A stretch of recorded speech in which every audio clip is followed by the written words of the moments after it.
جدير مديحي عالم العصر قائد وبدر ظلام الجهل للجهل طارد أرى مركبي نحوك طرف البلاغة الذي شأوه في درك وصفك جائد قدي مركبا حتما فيوضات ربنا إذا جف عقلي أو إن الفكر جامد وإن رمت ألفاظا لإظهار فضلكم فخرت لي الألفاظ بل بعض ساجد وإن رمت أوراقا أراها تنافست بذا عرفت أقلام أنك سائد مطمطم بحر العلم في قلبك السليم حتى على ظهر العلا صرت قاعد بهيم ليالي العلم صار كصبحة لتبيانكم غرا وحتى الأساود فتاويك قار للمسائل مطفئ صلاء لها للجاهلين مرافد.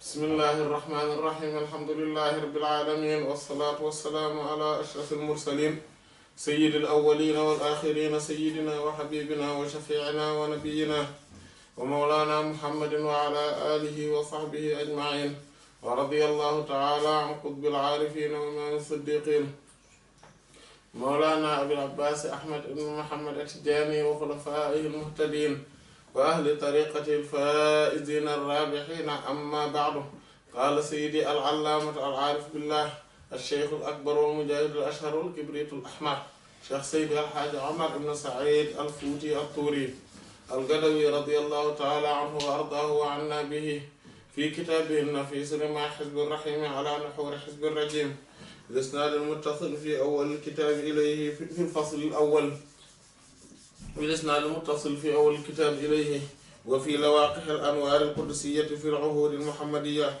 أخذ علينا العهد العام من رسول الله صلى الله عليه وسلم أن لا نحصد أحدا من خلق الله ولا نتمنى له زوال ما أعطاه الله من علم وجاه أو كثرة اعتقاد فيه ونحو ذلك من الأمور الدينية أو الدنيوية، هروبا من رائحة الاعتراض على الله تعالى وخوف مقتنا وطردنا ولعننا كما وقع لإبليس، فإن جميع ما وقع له كان أصله الحسن لآدم عليه السلام كما صرحت به الآيات والأخبار إلى آخره. Donc lors de la séance précédente, donc toujours sur le chapitre 1, nous avions vu l'anecdote concernant Cheikh Abou Mawahib al-Shazili radiyallahu ta'ala anhu, qui avait donc des disciples qui sont venus le voir, lui demandant de leur dispenser des cours sur le fiqh, sur la jurisprudence. Et donc il s'est exécuté, il a accepté, bon, naturellement. Et comme il voyait beaucoup le prophète sallallahu alayhi wa sallam, à partir de ce moment-là, il ne le voyait plus. Donc il est voilé de cette vision. Et un jour, Allah subhanahu wa ta'ala lui a encore fait don de cette vision du prophète sallallahu alayhi wa sallam. Il en a profité pour lui questionner au sujet de la cause de ce voilement. Le prophète sallallahu alayhi wa sallam lui a dit: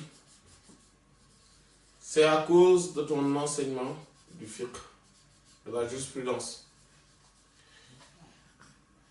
Il dit, rahimahullah, mais ne fait-il pas partie de ta législation de votre législation que vous nous avez amenée, c'est-à-dire la charia? Il dit oui, si, mais cela demande beaucoup de convenance, beaucoup d'adab. là, on voit pourquoi ce chapitre est important. Mais aussi pourquoi Cheikh Omar radiyallahu anhu insiste là-dessus, mais surtout aussi Seydi l'imam Ash-Sha'rani radiyallahu anhu, lui aussi dans beaucoup de ses livres parle de cela. Mais aussi tous les savants, les saints parlent surtout de cela. Et pourquoi aussi, comme nous l'avions souligné lors de la séance précédente, pourquoi les savants insistent sur le fait, sur les adab, avant même d'insister sur la science. Et pourquoi les éveillés insistent d'abord sur, parce qu'on dit même que peu s'en est fallu que les 2/3 de la religion soient la convenance. Et que la science doit accompagner des convenances, mais aussi doit être précédée des convenances.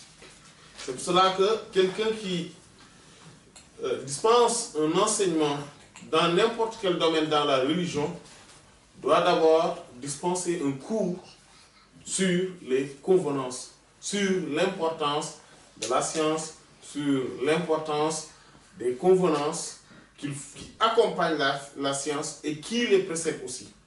Et ces convenances sont, il y en a qui sont plutôt mécaniques, si on peut s'exprimer ainsi, en tout cas corporelles, la manière de s'asseoir, la manière de parler, la manière de se comporter avec le savant, avec les savants, le fait que, par exemple, on doit toujours dire du bien sur eux, comme l'imam At-Tahawi a dit, rahmatullah, la yazkaruna illa bil jamil, faman zakarahum bi su'in fa huwa ala ghayri sabil. On ne parle de que du bien, que de quelque chose qui est beau.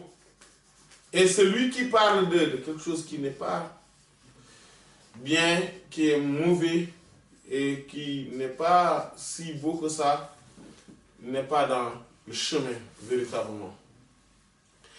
Et nous avions vu également, on voit qu'il faudrait, il y a des adaptes donc corporels, mais il y a, plutôt, voilà, mais aussi il y a le cœur aussi, l'amour qu'il faut avoir envers les savants, la vénération perpétuelle, la haute considération qu'ils doivent avoir, l'estime en soi, et le fait que, par exemple, aussi, ce qui est mécanique, le fait, par exemple, que chaque fois qu'on les nomme, on ne les nomme pas comme on nomme monsieur tout le monde. Voilà, on ne parle pas du prophète sallallahu alayhi wa sallam comme on parle de tout un chacun qui s'appelle Mohammed dans la rue. Non, on dit Sayyiduna Muhammad ou Rasulullah sallallahu alayhi wa sallam ou Nabiyullah sallallahu alayhi wa sallam, etc. Mais on ne vient pas pour dire que Mohammed a dit, ça c'est la sunna de Mohammed, Mohammed doit... Non, on dit, donc il faut mettre des convenances là-dessus, de la manière, de la bonne manière spirituelle et de la politesse. Il y a aussi le fait que donc comme on parle du prophète sallallahu alayhi wa sallam, mais aussi c'est comme ça qu'il faudrait se comporter vis-à-vis de tous les savants, tous les saints.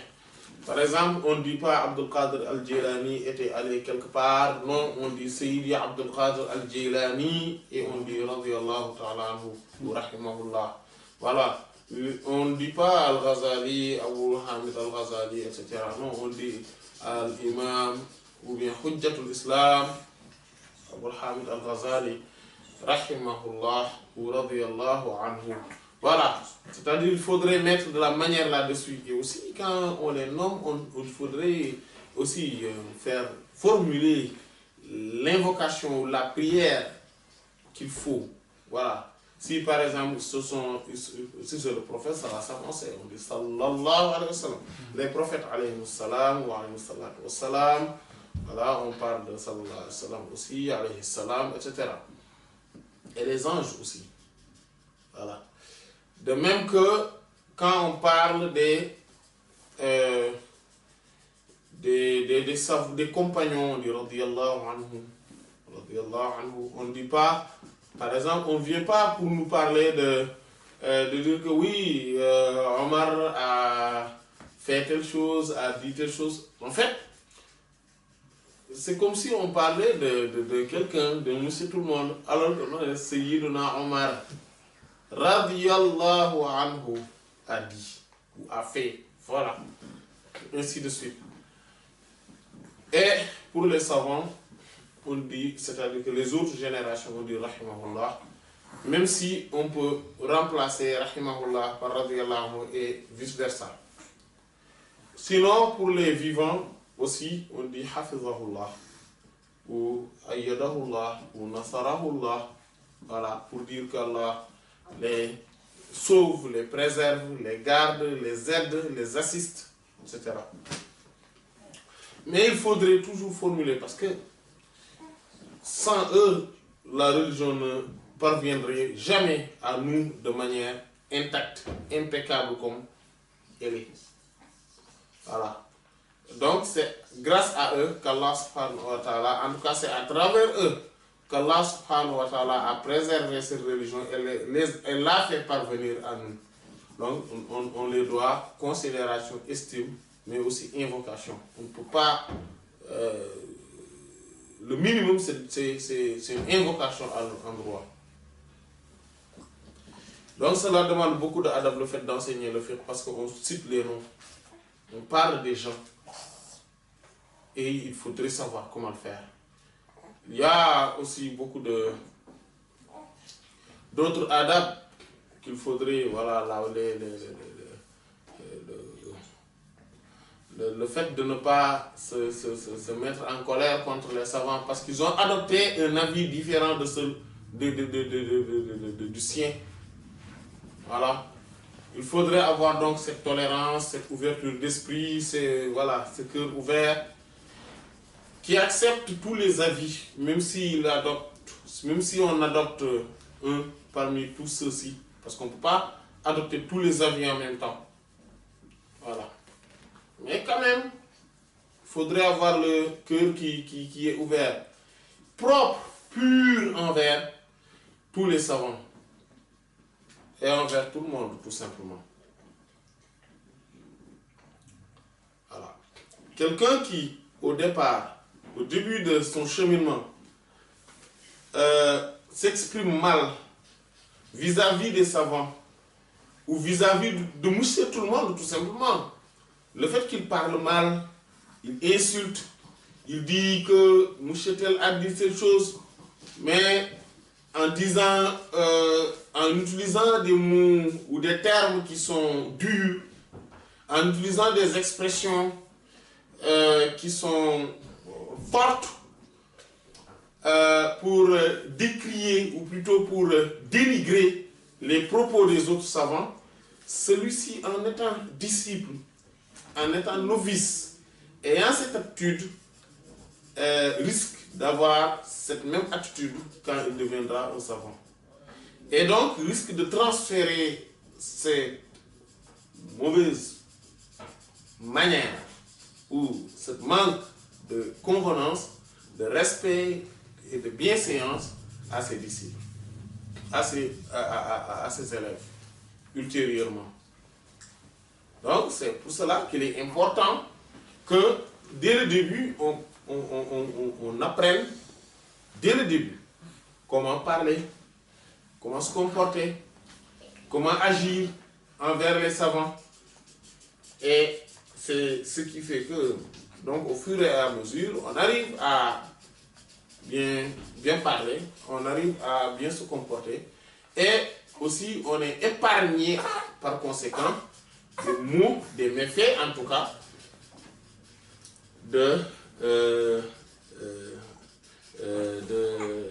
qui peuvent subvenir sur ceux qui s'intéressent à la science religieuse. C'est ce qui est arrivé à imaginer à Sayyidi Abu Nu'aym al-Shazili radiyallahu ta'ala. Et si c'est arrivé à lui, donc ça peut arriver à beaucoup de gens, et presque à tout le monde. Il faudrait donc être droit dans ses bottes, être très rigoureux sur les adab, sur les règles de bienséance, sur les convenances. Et nous avions vu aussi l'anecdote de l'imam Ash-Sha'rani, avec la personne qui était venue lui montrer un cahier où il avait rédigé, soi-disant, une réfutation à l'imam Abu Hanifa, an-Nu'man alayhi min Allah ar-rahmat wa ridwan, en disant que voilà, j'ai écrit ce cahier, ce livre-là, c'est pour réfuter les propos ou les paroles, les avis de l'imam Abu Hanifa, rahimahullah. Et il lui a dit, il a dit, quand il est venu, il a voulu me le montrer, je l'ai chassé. Je lui ai dit non, vas-y, pousse de là. Et la personne en question est retournée chez lui et montée donc sur le toit de sa maison avec une échelle, et l'échelle a basculé et il est tombé d'en haut. Et c'était très haut. Et quand il est tombé, il y a les os, les boutons de ses hanches qui sont sortis de leur place. Et à partir de ce moment-là, il avait très mal et il commençait à faire ses besoins naturels sur lui-même. Et là, l'imam Ash-Sha'rani radiyallahu anhu dit, on m'a appelé plusieurs fois. Il a demandé plusieurs fois pour qu'on vienne me voir, pour que je puisse formuler des invocations en sa faveur. J'ai refusé en me disant que est-ce que je vais m'associer à quelqu'un qui est un ennemi de l'imam Abu Hanifa, rahimahullah. Non, je ne le ferai pas. Je ne le ferai pas. Voilà. Voilà. Celui qui est plutôt, il n'a pas utilisé le terme ennemi de l'imam Ahmed, mais il a utilisé celui qui manque de respect à l'imam Abu Hanifa, rahimahullah. Donc il dit, donc par là, fa iyaka, fais attention, fais gaffe. Wa tad'ifi, de considérer comme faible, ou plutôt de juger faible, aqwal al-a'imma, les propos des imams. Bi ba'di rayi, à première vue. Iza khalafu, s'ils divergent, mazhabaka, avec ton mazhab, avec ta doctrine, avec ton avis. Min ghayri, sans ma'rifati, sans une connaissance préalable, adillatihim, de leur argument. Donc il faudrait éviter de dire que, voilà, de dire que oui, les propos sont les propos de ces savants-là, surtout des imams, s'ils divergent avec sa propre école juridique, ou bien ses propres avis, il ne faudrait pas, juste de prime abord, le juger en disant que oui, c'est faible, cette parole ne signifie rien, ce n'est pas authentique, c'est faible, c'est pas... ça, c'est le mythe, ça, c'est grave. Mais le plus grave, on ne parle même pas de dire que c'est faux, ou utiliser des termes qui sont impolis. On ne parle même pas de ça. Juste le fait de dire que non, c'est faible, c'est pas authentique. Rien que de dire ça, alors qu'on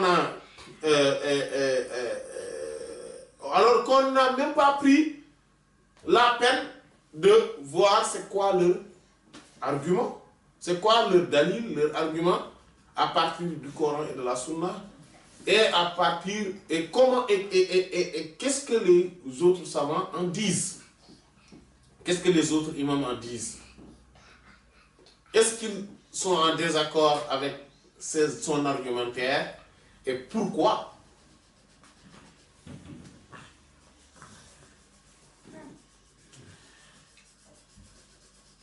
sans donc savoir leur argumentaire, wa ma fahimuhu, et ce qu'ils ont compris donc de cet argumentaire, minal hikmati, comme sagesse, ce qu'ils ont eu comme sagesse aussi, même pas que de cet argumentaire, mais de tout.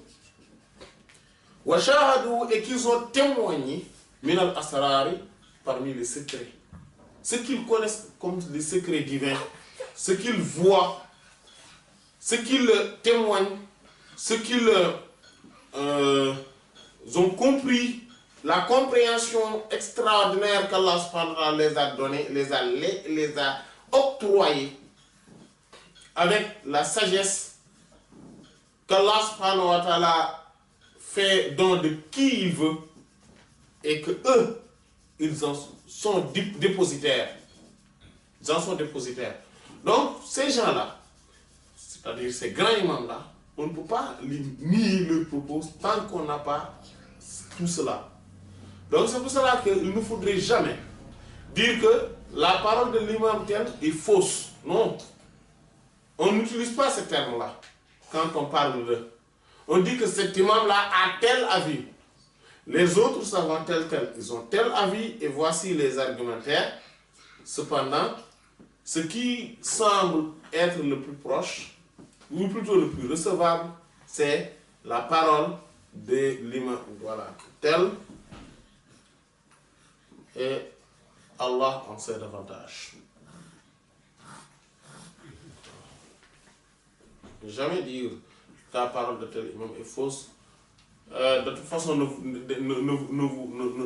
vous dupez pas, ou ne vous amusez pas, ou bien détrompez-vous de la parole de tel imam qui a dit telle chose. Non, ça ne se dit pas. Ce n'est même pas respectueux en fait. Voilà, ce n'est même pas respectueux vis-à-vis de ces grands imams-là. Parce que eux, ce qu'ils ont eu comme connaissance, ce qu'ils ont eu comme science, ce qu'ils ont vu, en fait, les arguments qu'ils ont, nous ne les avons pas. Ce qu'ils ont eu à témoigner, nous ne l'avons pas témoigné. Et la sagesse dont ils ont été dotés, nous, on ne l'a pas. Et ça aussi, tout ceci est indiscutable. Ce n'est pas parce qu'on ne veut pas en discuter, mais c'est parce que réellement c'est indiscutable. Qui parmi nous aujourd'hui pourrait se valoir de la sagesse de l'imam Malik, de l'imam Abu Hanifa, de l'imam Ash-Shafi'i, de l'imam Ahmad ibn Hanbal, radiyallahu anhu? Qui parmi nous pourrait se faire valoir, par exemple, de la science océanique de l'imam An-Nawawi, de Al-Hafiz ibn Hajar al-Asqalani, dans leur domaine respectif de fiqh et de hadith? Qui parmi nous? Mais personne. Ce n'est pas que c'est impossible, mais c'est que la réalité ne nous a pas encore donné depuis des gens, des savants de cette pointure. Ce n'est pas qu'on n'aurait pas voulu, hein, mais c'est la réalité qui ne nous a pas encore... en fait, l'histoire ne nous a pas encore donné des savants de cette pointure. Qui parmi nous pourrait se valoir d'être comme l'imam al-Zahabi ou al-Hafiz ibn Kathir? Qui parmi nous? Qui parmi nous pourrait se valoir d'un imam al-Suyuti, rahimahullah, wa radiya anhu? Voilà. Donc, on ne peut pas se lever un beau jour parce que tout simplement on pense que maintenant on a commencé à apprendre 3 versets avec 2 hadiths et on pense que maintenant on a la compréhension de l'imam Malik ou de l'imam As-Suyuti, pour parler sur un gap qui est large, voilà, un intervalle. Radiyallahu ta'ala anhuma, radiyallahu anhum ajma'in. Qui pourrait aujourd'hui se lever un bon jour en se disant que oui, la science que détenait l'imam Ash-Shafi'i, aujourd'hui je l'ai détenu, je le détiens. De toute façon, la réalité est là. On ne peut pas le nier. On ne peut pas la nier, cette réalité. Elle est là, en face de nous. L'imam Ahmad ibn Hanbal mémorisait 1 million de hadiths. Voilà, dites-nous, qui peut se faire valoir de lui? L'imam Ash-Shafi'i, quand il regardait ici, là, il lisait ça, ce livre-là, il lisait ça, il cache ça, parce que dès que son œil s'y met, il l'a mémorisé déjà. Qui pourrait se valoir de ce don-là parmi nous? Qui pourrait se faire valoir de l'imam Az-Zuhri ou de l'imam Shu'ba, radiyallahu anhuma, eux qui n'écrivaient pas? L'imam Shu'ba dit, radiyallahu anhu, j'ai jamais écrit du noir sur du blanc et personne ne m'a jamais dit une parole, une science, et que je lui demande de répéter. Jamais. C'est que la première fois qu'il entend, c'est bon. Quand il vient apprendre, il est là. Il entend et il mémorise tout. Strictement tout.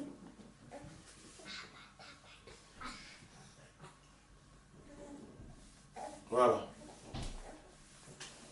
Donc, qui pourrait se faire valoir de tous ces gens-là? Qui pourrait se faire valoir de tous ces gens-là? Etc. L'imam An-Nawawi, mais on ne va même pas parler de ces... Parce que c'est immense ces gens. C'est immense. En fait, nous, on n'arrive même pas à imaginer l'existence, la possibilité de l'existence de ces gens.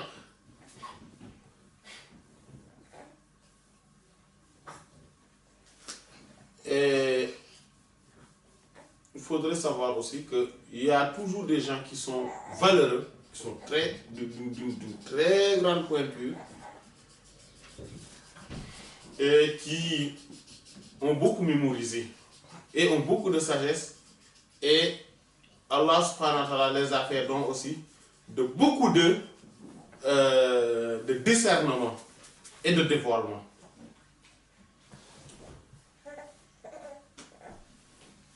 Si aujourd'hui, vous savez, on serait devant l'imam, n'importe quel parmi, pour prendre exemple de qui? Un exemple,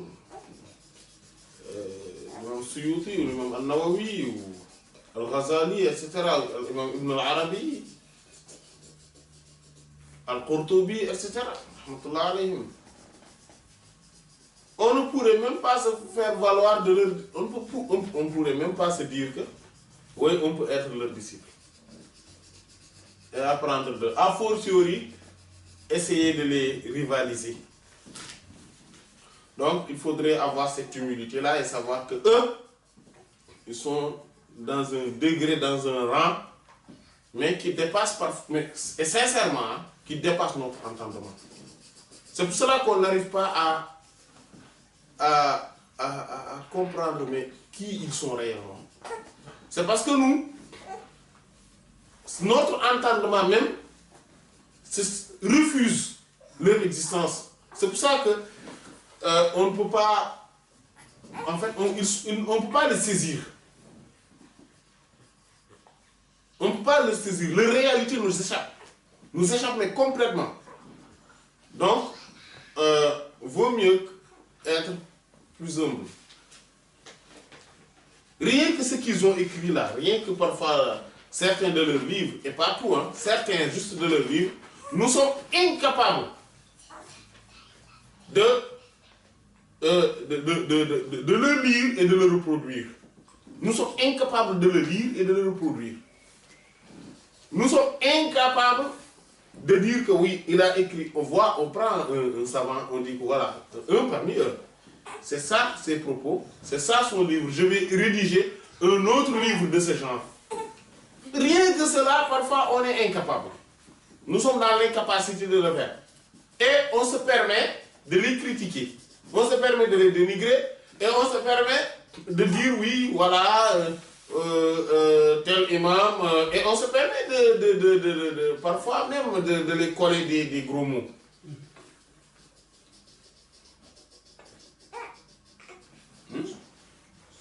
qu'Allah nous préserve. Donc, Intaha, c'était là la fin de citation. Et il dit maintenant, وَفِي لَوَاقِحَ الْأَنْوَارِ الْقُدْسِيَّةِ فِي الْعُهُودِ الْمُحَمَّدِيَّةِ. Donc, d'un livre de l'imam Ash-Sha'rani, aussi un de ses livres, ce vaillant imam, ce vénéré imam. Lui, vraiment, lui, on l'a donné comme exemple plusieurs fois. Il est tout simplement et tout bonnement exceptionnel, singulier, et une référence dont on a toujours besoin et dont on aura toujours besoin. Radiyallahu ta'ala anhu. Qu'Allah lui accorde la meilleure des récompenses pour tout ce qu'il a fait pour que aujourd'hui les savants, les saints ont toujours besoin de ces écrits. Il dit Akhaza alayna. Akhaza a pris alayna sur nous al-ahd, le contrat, le pacte al-am qui est général, min rasulillahi, de la part ou à travers l'envoyé d'Allah sallallahu alayhi wa sallam. Que Allah subhanahu wa ta'ala, en fait, ce livre-là, il a regroupé dans ce livre des pactes que Allah subhanahu wa ta'ala a pris avec les humains, à travers le prophète sallallahu alayhi wa sallam. Et donc le prophète sallallahu alayhi wa sallam l'a pris avec les humains en substitut d'Allah, en étant là comme étant celui qui est là pour Allah. Il dit, parmi ces pactes, il y a quoi? En que, la nahsuda, nous ne devrons être jaloux, ahadan, envers qui que ce soit, de qui que ce soit.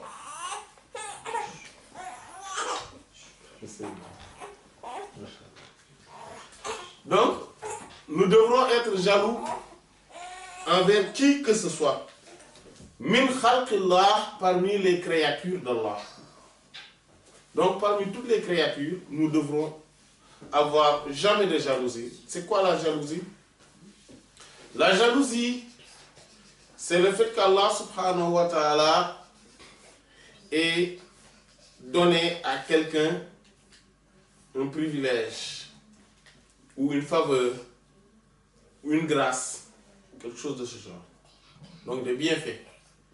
Et que l'on souhaite que ceci quitte la personne en question à qui Allah l'avait donné et que cela vienne à nous. Ça, c'est la jalousie. Ça, c'est le degré. Et voilà, ça, c'est la jalousie. Maintenant, c'est à des degrés différents. Parce que le fait que je puisse souhaiter que ça quitte les mains de tel et que cela arrive entre mes mains, ça c'est un degré moindre. Mais c'est ça même qui est la jalousie et qui est très grave. Maintenant, il y a le fait qu'on veuille qu'il perde cela. C'est-à-dire que de telle sorte que même moi, je ne l'aurai pas. Mais qu'il le perde. Ça, c'est un autre degré qui est plus fort quand même. Voilà. Donc, c'est à des degrés différents. Voilà. Et entre les deux, il y a le fait qu'il le perde, mais qu'il ne vienne même pas à moi, mais qu'il aille chez quelqu'un d'autre. Voilà.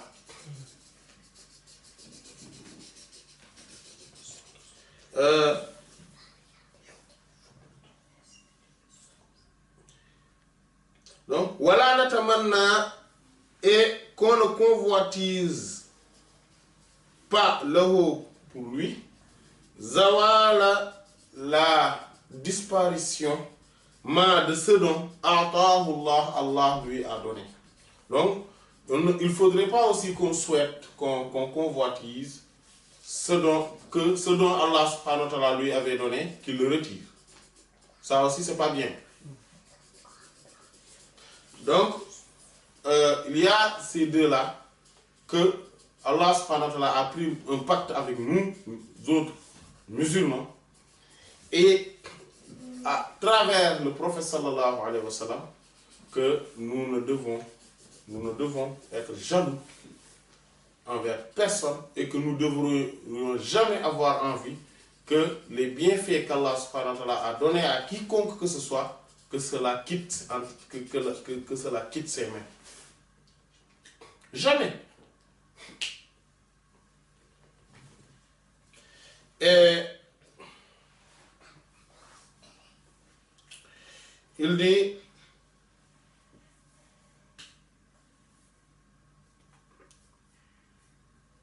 min ilmin, que cela soit de la science, ou jahil, ou un degré, un haut degré. Donc une personne a de la science, on ne souhaite pas que cette science-là, qu'il le détienne. Et en plus, c'est que le pire, c'est que si c'est de la science, on n'a même pas besoin de le jalouser. Parce que quelqu'un qui a la science, si on le tire de lui, on le soutire de lui, et qu'on le détienne, nous, cela ne va pas le quitter. Et ça fait partie des valeurs de la science. Vous savez, de l'argent, un bien matériel. Si on le prend de quelqu'un et qu'on le transfère à quelqu'un d'autre, c'est fini. Lui, il ne l'a plus, parce que cela ne peut pas être dans deux lieux en même temps. Or, la science, c'est comme les fichiers là qu'on transmet. Je peux le télécharger et toute la population de la Terre pourrait le télécharger et ça sera toujours sur l'ordinateur ou sur le serveur de l'original. Donc, on voit que on n'a pas besoin de l'effacer de l'autre ordinateur ou de l'autre serveur pour que je puisse l'avoir sur mon ordinateur à moi. C'est pareil. C'est pareil la science. La science, je n'ai pas besoin de l'enlever. Bon, c'est compréhensible. Hein? Je n'ai pas besoin de l'enlever de moi pour le transmettre à l'autre. Donc moi, si je vois quelqu'un qui a plus de science que moi et dont je peux profiter de sa science, je m'approche de lui. J'essaie de suivre ses enseignements qu'il dispense. J'essaie de lire ses livres. Et sa science, petit à petit, va se transférer en moi sans le quitter lui. Sans la quitter lui. Et vous savez, les lumières et les secrets aussi, c'est comme ça. Parfois, on entend un ignorant qui dit que les secrets que telle personne avait, il les a tous transmis à telle personne. C'est pour cela que maintenant, là-bas, il n'y a plus rien. Ça, c'est de l'ignorance, mais totale. C'est parce que, eux, dans leurs imaginations, les secrets, c'est un monde matériel. Alors que non. C'est un monde spirituel. Où quand on le transfère, cela ne quitte pas. C'est comme le fichier.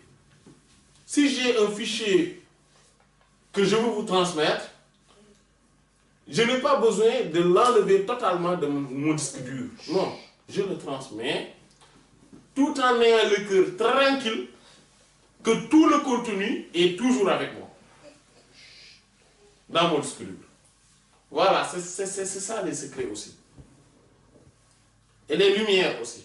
Ce n'est pas quelque chose qui est juste compact là et qui ne quitte jamais un lien. Et quand on le transfère, c'est bon, c'est fini, on n'a plus jamais cela. Ça, c'est vraiment de l'ignorance endurcie, ça.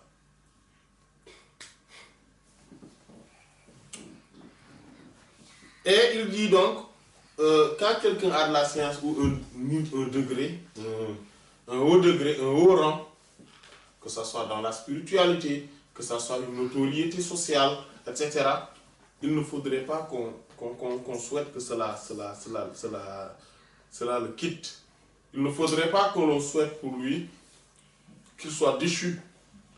Il ne faudrait pas que l'on ait envie que cela se transfère à nous et que lui, il n'aura plus rien. Non. Et c'est pour ça Allah subhanahu wa ta'ala a dit وَلَا تَتَمَنَّوْا مَا فَضَّلَ اللَّهُ بِهِ بَعْضُكُمْ عَلَى بَعْضٍ للرجال نصيب مما اكتسبوا وللنساء نصيب مما اكتسبنا واسألوا الله من فضله إن الله كان بكل شيء عليما. Ne convoitisez pas ce dont Allah subhanahu wa ta'ala a favorisé certains parmi vous envers certains autres. Non. Les hommes ont leur part de ce qu'ils ont acquis. Les femmes ont leur part de ce qu'elles ont acquis. Et ça, c'était par rapport à l'héritage. L'homme a un héritage bien déterminé, la femme a un héritage, a une part d'héritage bien déterminée. Il ne faudrait pas que les femmes puissent se dire que oui, c'est la part de l'homme qui m'intéresse. Parce que lui, il a 2, moi j'ai 1. Bon, dans les conditions où il y a ça, parce que ce n'est pas toutes les conditions. Et on dit oui, voilà, donc chacun essaie de convoitiser, d'avoir une convoitise envers voilà, la part de l'autre. Non. C'est Allah qui favorise ainsi. Il l'a utilisé comme ça, favoriser. Il dit, demandez à Allah de sa faveur. Was'alullaha min fadlih. En fait, car, dit-il, car, en effet, Allah n'a jamais cessé et ne cessera jamais d'être savant de toutes choses. Si on regarde bien ce verset, Allah subhanahu wa ta'ala nous interdit d'avoir une quelconque convoitise ou une envie envers ce qui est entre les mains de quelqu'un et qu'Allah subhanahu wa ta'ala a favorisé à quelqu'un. Mais, si on analyse bien ce verset, il n'a pas interdit d'avoir une convoitise envers quelque chose de semblable à ce qu'Allah a favorisé de quelqu'un. Wala tatamanna, ne convoitisez pas. Ma faddalallahu, ce dont Allah a favorisé, ba'dakum, certains parmi vous, ala ba'dun sur d'autres. C'est-à-dire que c'est la même chose, non. Mais sont égales, sont identiques, sont semblables, ce n'est pas interdit. Si vous voyez quelqu'un qui a quelque chose, au lieu d'avoir envie de cette même chose-là, demandez qu'Allah subhanahu wa ta'ala vous donne quelque chose de semblable, quelque chose d'égal, quelque chose d'identique. Mais ne dites pas, oui, ça, j'aurais bien voulu cette place-là. Il est directeur de telle société. Il dit, non, c'est cette place-là qui m'intéresse, il faut qu'il la quitte. Non. Il a quelque chose, demandez à Allah subhanahu wa ta'ala. Et il dit à la fin du verset, was'alullaha min fadli. Mais demandez à Allah de sa faveur. Il peut donner plus que ce qu'il a donné à celui que vous enviez. En fait, la jalousie, c'est quelque chose qui anime réellement, sincèrement, qui n'anime que ceux qui ont une petite déficience mentale. Parce que si on sait qu'Allah subhanahu wa ta'ala au tout début a décrété tout et que tout est décrété, les feuilles sont asséchées et les plumes sont levées, c'est fini. Ce qu'Allah subhanahu wa ta'ala a décrété que je l'aurai, personne ne pourrait m'empêcher de l'avoir. Personne. Et ce qu'Allah subhanahu wa ta'ala a décrété que je ne l'aurai jamais, mais personne ne pourrait faire de telle sorte que je puisse l'obtenir. Ça, c'est clair et c'est net. Il n'y a pas d'ambiguïté ni d'équivoque là-dessus. Donc, en sachant cela, c'est bon. C'est bon. Tout ce que je veux, je le cherche auprès d'Allah. Je ne vais pas essayer. Voilà. Et que l'autre là, ce qu'il a là, ce dont Allah subhanahu wa ta'ala l'a favorisé, la grâce, si, ceci, jamais je ne pourrai l'obtenir. Jamais. Jamais je ne pourrai l'obtenir. Parce que Allah le lui a donné. Et je ne pourrai jamais le récupérer. Je ne pourrai jamais le lui soutirer cela. Donc, au lieu d'être là, avoir le chagrin du matin au soir, avoir des problèmes psychologiques et psychiques du matin au soir, mais c'est beaucoup plus simple de dire à Allah, donne-moi quelque chose de semblable à ce que tu as donné à ton serviteur. Parce que, ou bien quelque chose donne-moi parce que je l'ai vu de telle personne, ce qui me permet de connaître que l'existence de cette faveur. Mais je puisse maintenant demander à Allah qu'il me donne de cette faveur, ou bien qu'il me donne une autre faveur, qui est meilleure pour moi, parce que, certes, je ne peux être président de la République, je ne le souhaite pas, bien sûr, en tout cas pas aujourd'hui, mais si je le souhaiterais, si je l'aurais souhaité, c'est quelque chose dont sincèrement, je n'y crois pas. Moi, je ne crois pas que je deviendrai un président de la République. Voilà, moi, je n'y crois pas. Voilà. Maintenant, si j'y croyais et que je le souhaitais, et qu'Allah subhanahu wa ta'ala, je sais que parfois aussi, ce n'est pas meilleur pour moi, ce n'est pas la meilleure poste pour moi, ou le meilleur poste pour moi. Ce n'est pas le meilleur poste pour moi, la meilleure place pour moi. Je pourrais. Mais Allah subhanahu wa ta'ala pourrait me donner une place qui est non seulement beaucoup plus bénéfique, là où j'aurai plus de pouvoir, de faire et de défaire,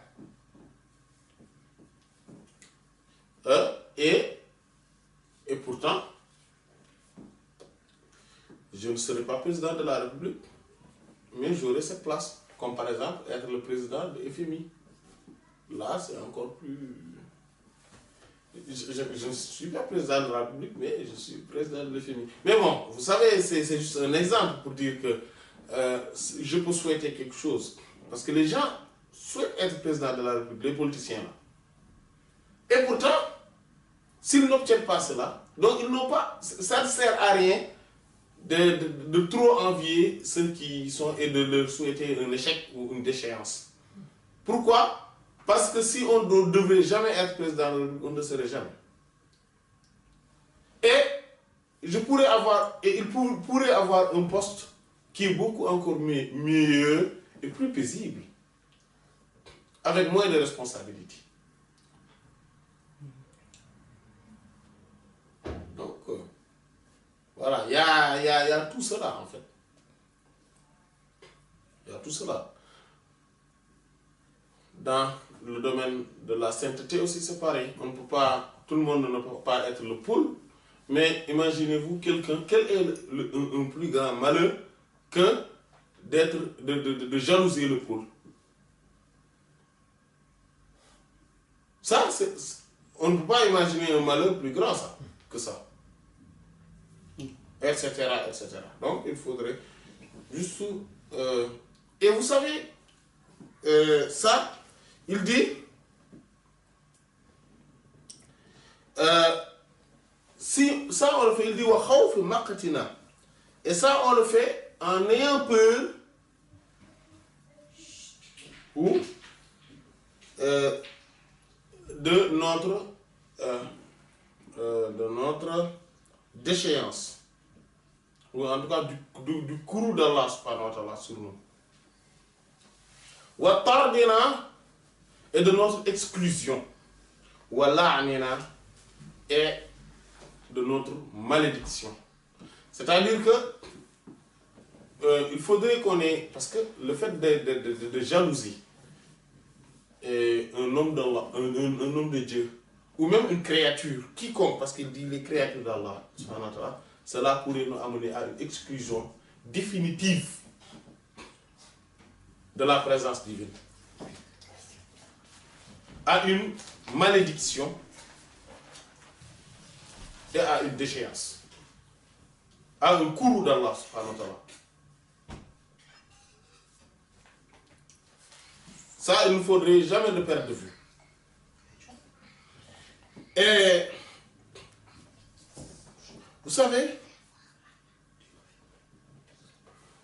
même dans une maison, dans un foyer, dans une ville, dans un village, dans un quartier,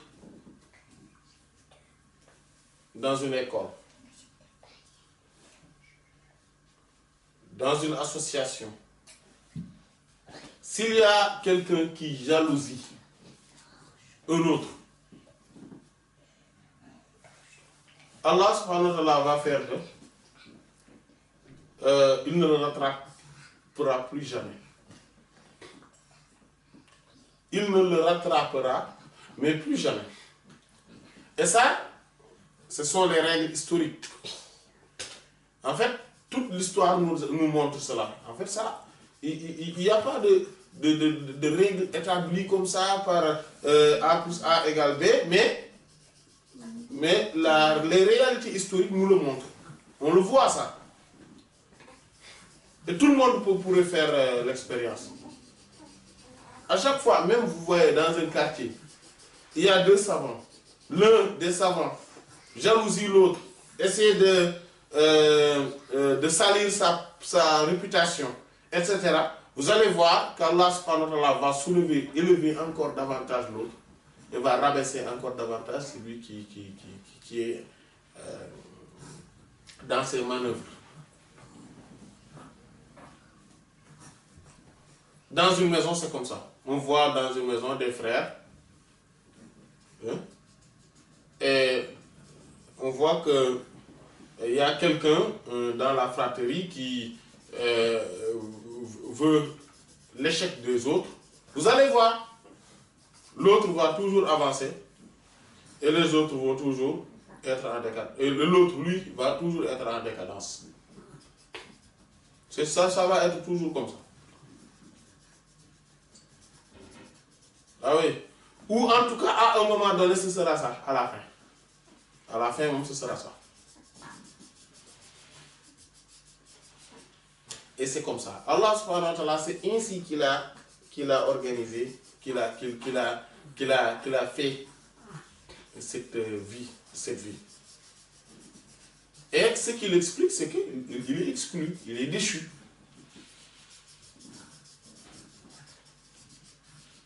Et il donne un exemple, il dit Kama, c'est comme exactement ce qui Waqa'a est arrivé, l'Iblis à Iblis. C'est la même chose. Fa'inna, en vérité, Jami'ama, tout ce dont qui Waqa'a est arrivé, le haut à lui, c'est-à-dire Iblis, Kana résiste.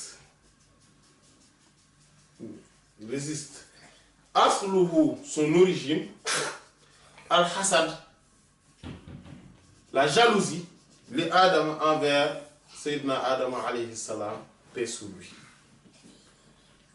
Ça, c'est l'origine de tout ce qui est arrivé à Iblis. Azazil, il s'appelait. Avant, il ne s'appelait pas Iblis, il s'appelait Azazil. D'aucuns disent qu'il faisait partie des anges et d'autres savants soutiennent que c'était un djinn. Mais ça, c'est un long débat. Débat, ou plutôt, oui, divergence entre les savants. Donc, pour être ferme sur qui il était, parce que certains disent que le Coran a dit et ils pensent qu'ils ont dit l'argument le plus solide. Alors que, comme Maulana Ibn Abbas disait, il disait que le mot djinn ici, c'est la catégorie des anges. dont il parlait, il y a des gens qui s'appelaient comme ça. Et il dit que Allah dit qu'il faisait partie de cette catégorie d'anges. Donc vous voyez bien que les choses ne sont pas si catégoriques. Et en plus, le mot djinn signifie quelqu'un qui tout simplement n'est pas vu. Il est voilé, il est caché du regard. C'est pour cela que les djinns s'appellent comme ça. Et c'est pour ça que le prophète sallallahu alayhi wa sallam disait que à la fin des temps, ce qui va être origine du massacre de mon peuple, de ma communauté, ce sera les guerres. Hein, les guerres. Et il dit warzu ikhwanukum min al-jinn.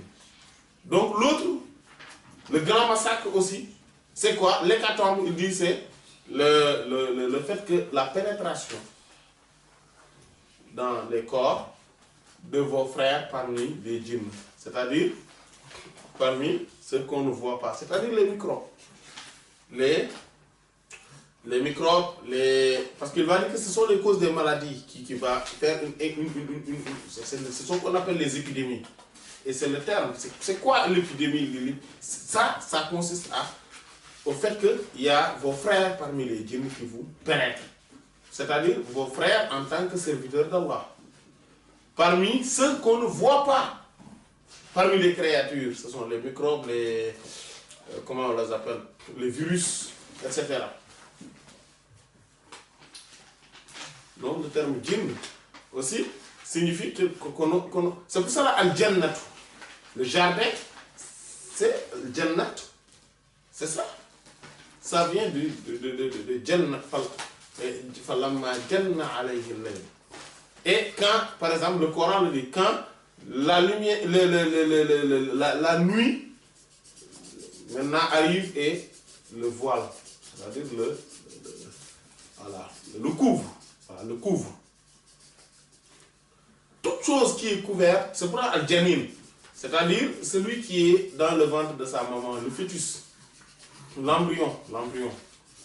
On l'appelle janin, c'est-à-dire celui qui est dans le ventre de sa mère, parce qu'on ne le voit pas. Le Jannah, le jardin, on l'appelle Jannah, parce que quoi? Parce que il couvre. Quand on est dans le jardin, un jardin bien fait, on ne voit pas la terre, parce que c'est la verdure, la végétation qui le couvre, qui la couvre. Donc c'est pour ça on n'est pas. En fait, ce n'est pas pour soutenir que Iblis était un ange, mais c'était juste pour dire que ceux qui disent que oui, d'ailleurs, quand le Coran وَلَقَدْ عَلِمَتِ الْجِنُّ إِنَّهُمْ لَمُحْضَرُونَ,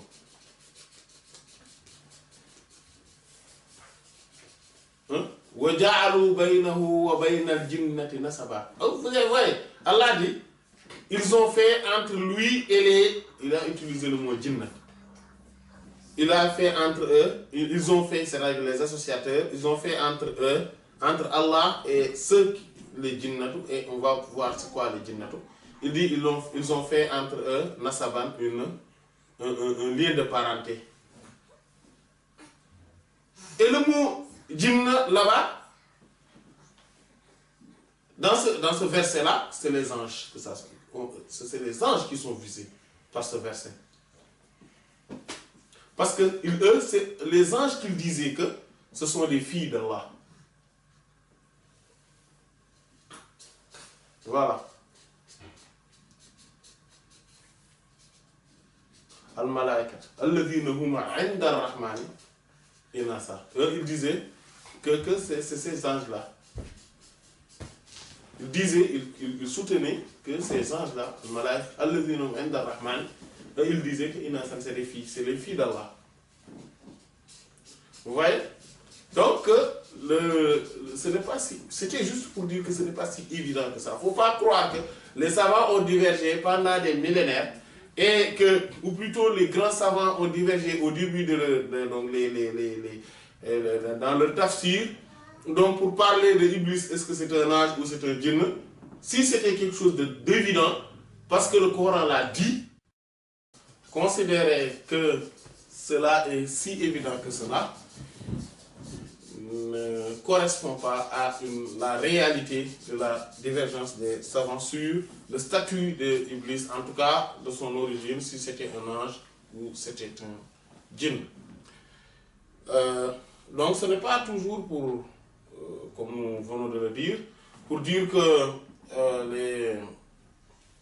que Iblis est un djinn ou c'est un ange, pour établir quoi que ce soit, mais c'était juste pour dire que cette divergence-là a toujours existé depuis le début de l'islam, parmi les savants. Cela a toujours existé. Donc il ne faudrait pas venir là pour nous faire croire que, ou pour en tout cas avoir un manque de respect envers les savants en disant que, eh bien c'est évident que Iblis c'est un djinn. C'est le Coran qui l'a dit. Kana minal jinni, le Coran a dit, voilà, c'était juste pour parler de ça. Maintenant, tout ce qui lui est arrivé, lui, Iblis, lui, c'est à cause de sa jalousie envers Sayyidina Adam, alayhi salam, comment sarrahat, comme cela a été éclairci, a dit de manière claire, bihi, cela. Al-ayat, les versets, wal-akhbar et les récits, donc et les informations venant du Coran et de la science. C'est pour cela qu'il dit Faman hasada, quiconque, Faman hasada, quiconque jalousie, al-ulama, les savants, was-salihina et les vertueux, la yustabadu, il ne serait pas considéré éloigné, on pourrait imaginer que ce n'est pas éloigné, qu'il arrive le haut à lui, ce qui est arrivé, l'Iblis à Iblis. Celui qui jalousie donc les savants et les vertueux, il est fort probable que ce qui est arrivé à Iblis lui arrive. Et cette considération ne s'arrête pas à la jalousie. Il y a aussi le mépris. Parce qu'il a toujours méprisé Sayyidina Adam et les fils d'Adam aussi. Mais malheureusement, la plupart des humains l'ont suivi, comme le Coran l'a dit.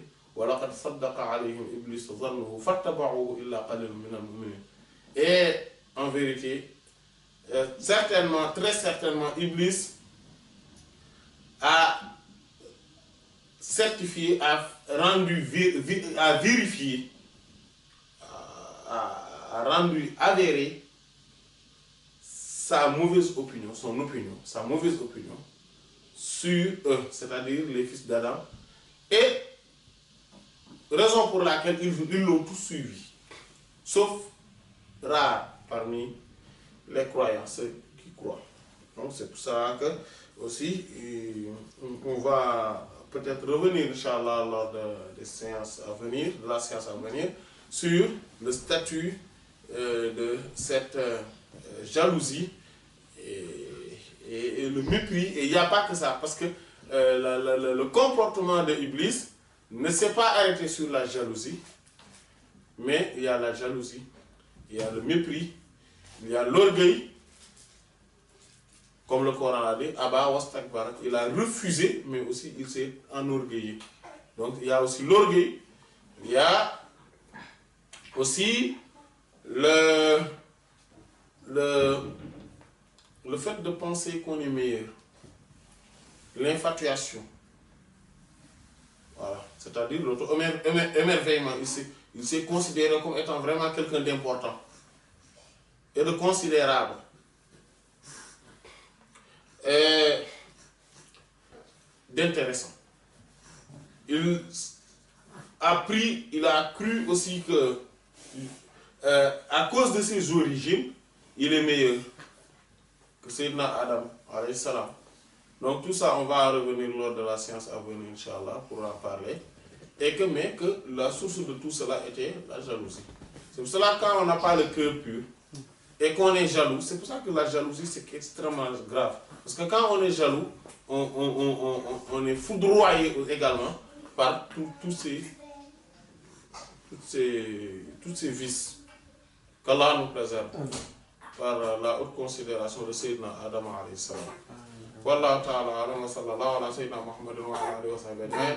Subhana rabbika rabbil izzati amma yasifun. فيض الكتم نورا أحاطكم ويسقيك أنوارا وعمت أماجد وأسراره تسري كليث لفرهد على روحك الأصفى وظلت مكائد فما كثرت إلا عليك مدائحي وما حسنت إلا عليك المحامد وما لي بقول فيك إلا شهدته شهادة حق ليس فيه زوائد بل اسمك عنوان العلا فيك خالد محمد أنت المصطفى أنت عابد